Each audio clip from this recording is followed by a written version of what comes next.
Here, rivers are not borders, they are the beginning of every life. I want you to just sit with that idea for a second.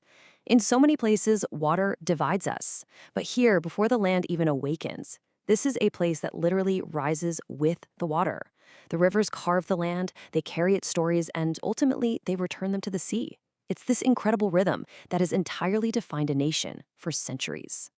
Welcome back to The Explainer. Today, we're diving deep into the incredibly complex, multidimensional modern reality of Bangladesh. We're going to shatter some of those one-dimensional stereotypes you've probably heard, and instead of just looking at dry statistics, we're going to examine this nation through the lens of its ultimate defining characteristic, flow. We're asking the big question: how does a country that is literally built on water navigate the massive frictions of extreme urbanization, billion-dollar digital warfare, and incredibly high-stakes geopolitics? So, here is our roadmap for today. 1. A nation shaped by water. 2. Surviving the megacity matrix. 3. The billion-dollar spelling mistake. 4. The geopolitical chess game. And 5. The unstoppable delta. Let's jump right in. Section 1. A nation shaped by water, the natural flow of Bangladesh.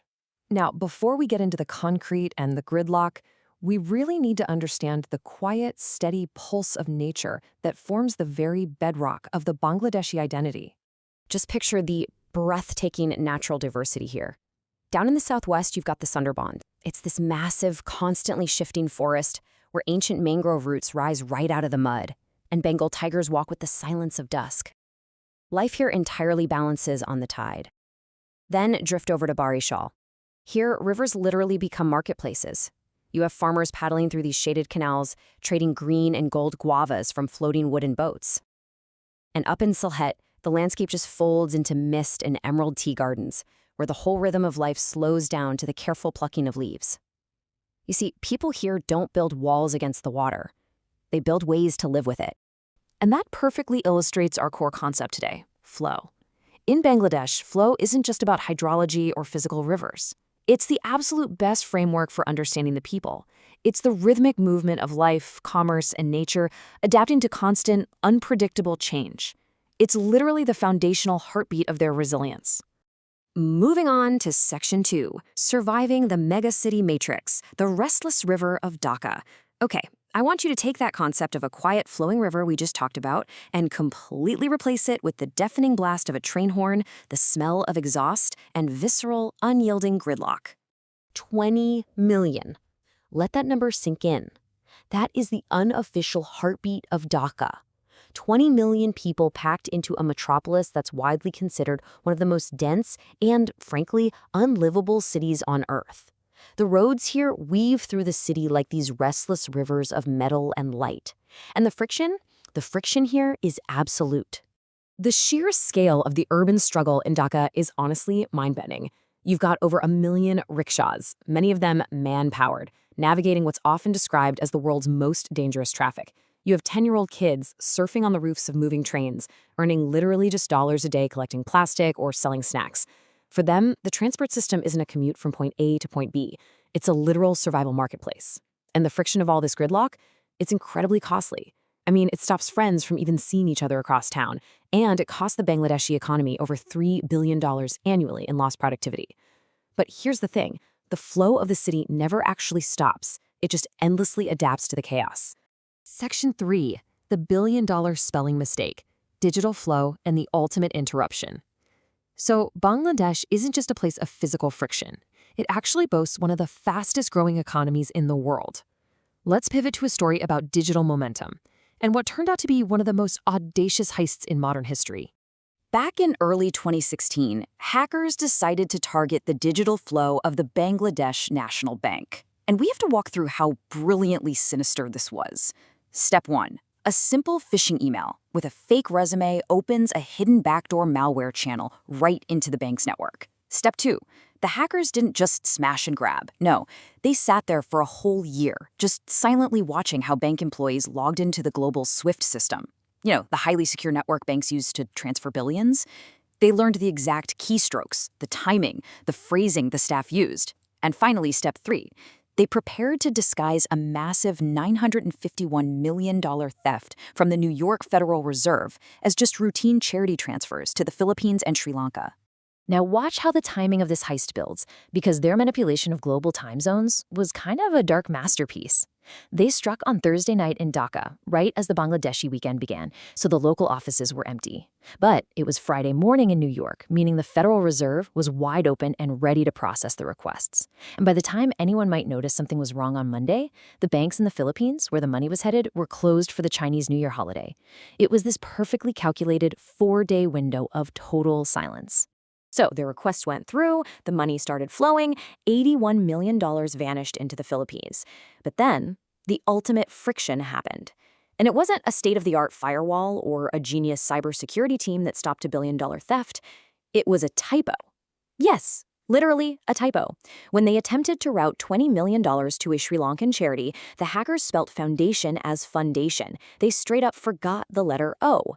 A routing bank in Germany spotted this tiny spelling mistake, got suspicious, and flagged the transaction, grinding the entire heist to a dead halt. Think about that. That single missing letter saved the Bangladesh economy roughly $850 million. While that initial $81 million was unfortunately laundered through casinos and lost, this unbelievable butterfly effect proves just how fragile and yet deeply interconnected the digital flow of a modernizing nation truly is. All right, Section 4. The geopolitical chess game: borders, friction, and regional power. Let's zoom out from the digital borders back to the physical ones. Specifically, the incredibly complex friction happening in the Rakhine State, right on the border with Myanmar. Now we are going to look at this strictly as neutral observers, because it's a highly sensitive and actively evolving situation. Let's break down the key actors in this geopolitical chess game. First, you have the Arakan Army. This is a rebel group that currently controls 15 of the 17 townships in Myanmar's Rakhine State. Then you have the Myanmar Junta, which is a weakened military fighting on multiple fronts. Then there's Bangladesh, caught right in the middle, hosting millions of refugees and trying to manage massive border instability. And hovering above the whole thing are global powers like the US, China, and India, all maneuvering for strategic regional influence. The friction here is intense. You've got the spillover from the Rohingya crisis pushing massive populations into Bangladesh. Along with that comes cross-border drug trafficking, specifically Yaba pills, and violent border clashes involving the Arakan Army, whose ideologies are really driven by extreme nationalism. The instability is so profound that international analysts, and even a U.S. congressman back in 2019, brought up theoretical discussions regarding the annexation of the Rakhine State just to protect the Rohingya. Now, let's be absolutely clear, Bangladesh officially rejected this idea, but the very fact that it's analyzed as a theoretical diplomatic puzzle by experts shows you exactly how precarious this situation is. So the crucial takeaway here is that this border is way more than just a line on a map. It's a highly volatile puzzle of sovereignty, severe human rights issues, and strategic military diplomacy. If Bangladesh wants to maintain its current momentum, managing this extreme geopolitical friction, balancing global superpowers while protecting its own security, is going to be absolutely vital. And finally, Section 5, the unstoppable delta, adapting to the tides of time. We've seen the quiet flow of the mangroves, the chaotic matrix of Dhaka, the high-stakes cyber economy, and the dangerous geopolitical chess games on the border. I want to circle back to a really powerful idea from our very first source. Bangladesh reminds us that resilience is not noise, but a steady heartbeat. Think about everything we've covered, whether it's a rickshaw driver navigating impossible gridlock just to feed his family, a central bank scrambling to recover from a massive cyber attack, or diplomats trying to manage an unprecedented crisis on the border. The absolute core trait of this nation is adaptability. They endure the friction, they adapt, and they just keep moving forward. And so I'll leave you with this to chew on. From the quiet tides of its rivers to the intense matrix of its megacities, its digital economy, and the shifting borders of geopolitics, how will Bangladesh's mastery of flow shape its future on the global stage? It is an absolutely fascinating nation to watch, and I really hope this explainer gave you a clearer lens to see it through. Keep learning, keep asking questions, and I'll catch you on the next one.